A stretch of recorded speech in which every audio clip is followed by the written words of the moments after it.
But hang up and hustle the other feeling. I'm sorry I feel no attraction and now that it's been a bit. 'Cause I haven't so long. Assalamualaikum warahmatullahi wabarakatuh. Perkenalkan, nama saya Siti Nur Ajijah. Di sini saya ingin menjelaskan tentang review artikel dari mata kuliah Seminar Perpajakan yang berjudul Moderasi Manajemen Laba, Kualitas Auditor Internal, Strategi Bisnis, dan Pelaporan Keberlanjutan Kinerja Ekonomi. Langsung saja, yang pertama yaitu ada motivasi atau isu, research GAP, dan fenomena.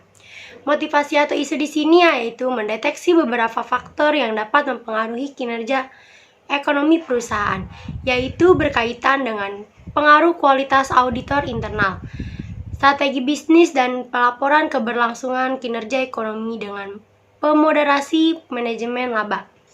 Kualitas auditor dan strategi bisnis yang baik akan menunjukkan pengaruh kualitas pelaporan kinerja keuangan suatu perusahaan.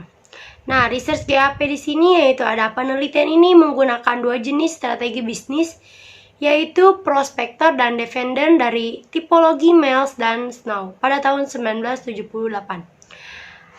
Menurut Arif Tiara et al. Pada tahun 2013, prospektor di sini adalah perusahaan yang berkomitmen untuk berinovasi dan mencari peluang pasar baru. Dan defender di sini berfokus pada efisiensi produksi dan distribusi barang atau jasa. Mereka mempertahankan pasar saat ini daripada mencari peluang pasar baru. Nah, defender berfokus pada efisiensi dan bukan pada inovasi. Defender di sini memiliki motivasi untuk mempertahankan reputasinya sebagai perusahaan yang stabil yang cenderung memenuhi harapan investor.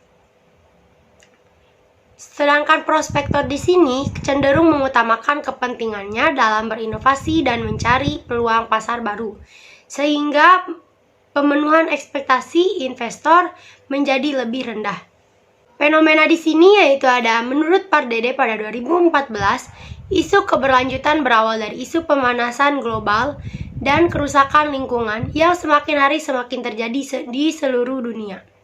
Pada awalnya, keberlanjutan ini merupakan isu sosial yang kemudian berkembang menjadi isu strategi bagi perusahaan. Perusahaan seharusnya tidak hanya melaporkan kondisi perusahaan dari segi keuntungan, tetapi juga dari aspek sosial dan lingkungan.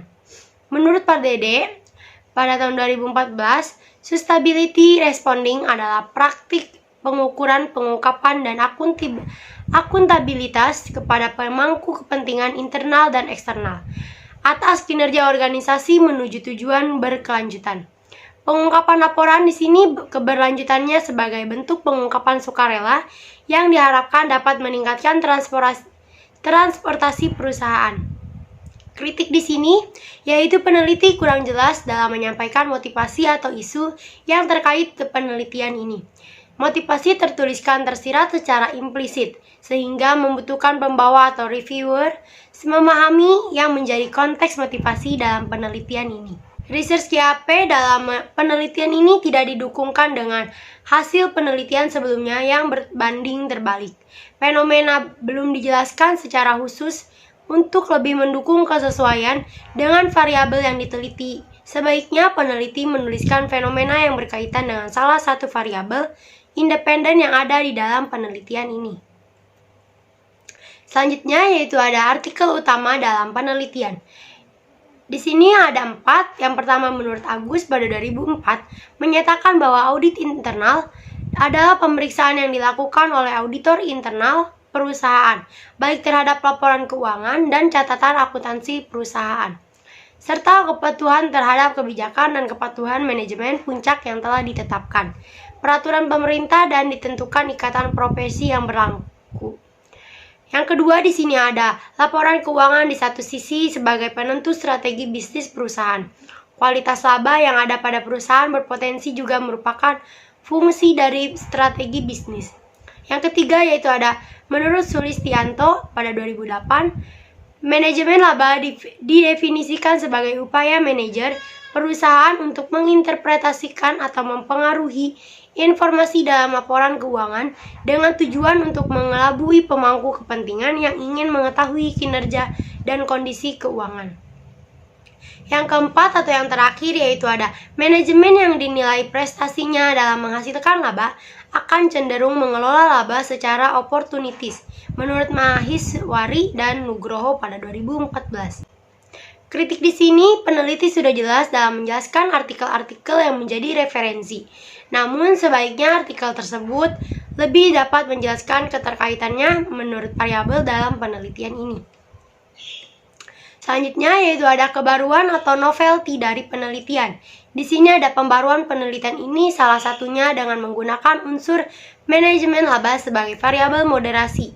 Manajemen laba difungsikan sebagai upaya manajer perusahaan untuk menginterpretasikan atau mempengaruhi informasi dalam laporan keuangan dengan tujuan untuk mengelabui pemangku kepentingan yang ingin mengetahui kinerja dan kondisi keuangan. Tindakan manajemen laba sebenarnya didasarkan pada berbagai maksud dan tujuan yang mengandung motivasi tertentu, karena tingkat keuntungan atau profit yang diperoleh sering dikaitkan dengan kinerja manajemen agar laporan keuangan yang disajikan terlihat baik. Kritik di sini yaitu peneliti telah menuliskan secara jelas novelty dalam penelitian ini. Di bagian abstrak dan pendahuluan mengenai keterbaruan penemuan penelitian, untuk memudahkan pembaca mengetahui apa saja temuan keterbaruan dan perbedaan penelitian lainnya dengan variabel penelitian yang sama. Nah, di sini ada beberapa grand teori yang digunakan dalam penelitian ini. Yang pertama yaitu ada Stewart Theory, yaitu menyatakan bahwa tidak ada hubungan antara masalah umum yang terjadi dengan motivasi manajemen. Mengingat tidak adanya masalah motivasi internal di kalangan eksekutif, pertanyaannya adalah seberapa jauh eksekutif dapat mencapai kinerja perusahaan yang baik dan yang mereka cita-citakan. Dengan demikian, teori stewardship terjadi karena adanya perbedaan kinerja yang timbul dari situasi struktural di mana manajemen eksekutif memfasilitasi tindakan yang efektif. Menurut Donaldson dan Davis pada 1991. Masalah yang terjadi adalah apakah struktur organisasi membantu eksekutif untuk merumuskan dan mengimplementasikan rencana kinerja perusahaan yang baik. Menurut Donaldson pada 1985, struktur ini akan memfasilitasi tujuan selama mereka memberikan harapan yang jelas dan konsisten serta memperdayakan manajemen senior. Yang kedua yaitu ada positive accounting theory. Pertama dikenalkan oleh Watts dan Zimmerman pada 1989 yang menjelaskan bahwa faktor ekonomi tertentu dapat dikaitkan dengan perilaku manajer atau membuat laporan keuangan.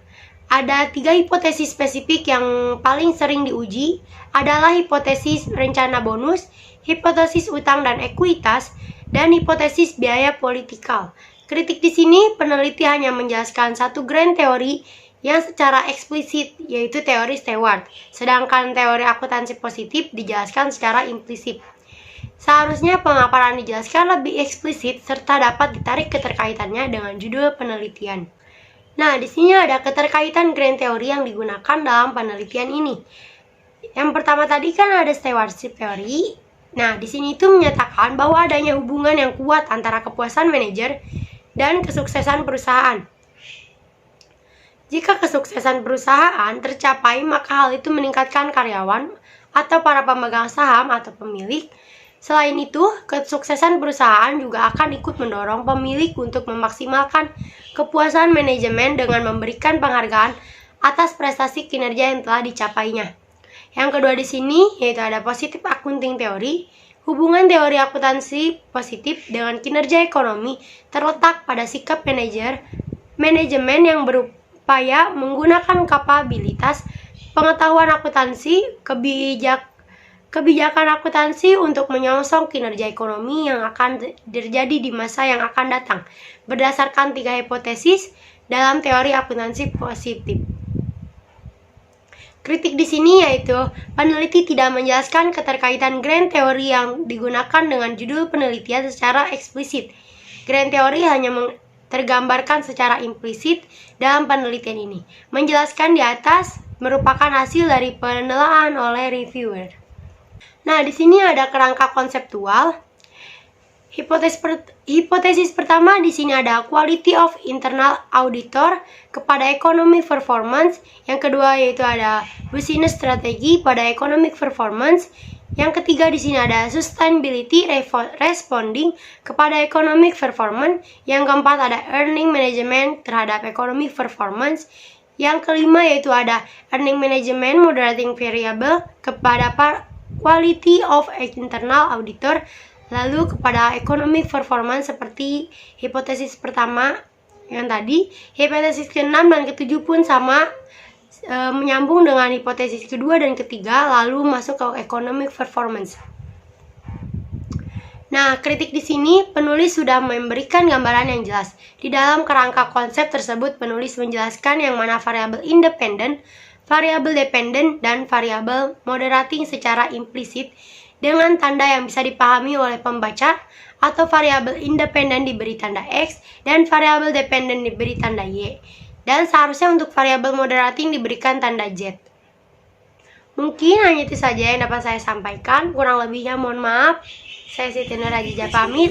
Wassalamualaikum warahmatullahi wabarakatuh. Cause I've been so long